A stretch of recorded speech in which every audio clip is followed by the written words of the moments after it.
അവൾ 6ാം ക്ലാസ്സിൽ പഠിക്കുമ്പം ഒരു ദിവസം വീട്ടിൽ വന്നേച്ചും പറഞ്ഞു സ്കൂളിലെ കലോത്സവത്തിന് ഒപ്പനയ്ക്ക് മണവാട്ടിയാവാൻ അവളെയാ തെരഞ്ഞെടുത്തിരിക്കുന്നത്. അപ്പൊ ഈ മണവാട്ടിയുടെ ഉടുപ്പിനും ചെലവിനും ഒക്കെ ആയിട്ട് ഒരു 100-300 രൂപ വേണമെന്ന് പറഞ്ഞു.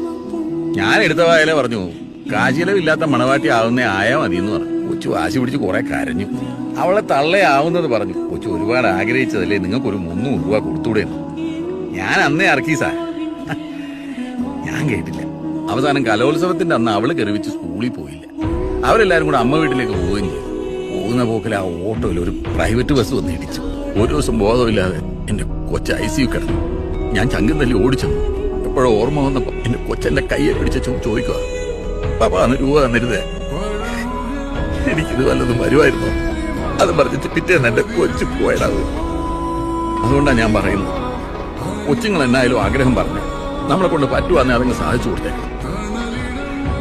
വലുതായ പിന്നെ ഈ കൊച്ചുങ്ങൾക്ക് ചെറിയ ചെറിയ ആഗ്രഹങ്ങളൊന്നും ഉണ്ടാകുകയല്ലടാ. അതുകൊണ്ട് ഈ കൊച്ചു പറയുന്നത് എന്നാന്ന് വെച്ചാൽ നിന്നെ കൊണ്ട് പറ്റുവാന്നെ അതങ്ങ് സാധിച്ചു കൊടുക്കും.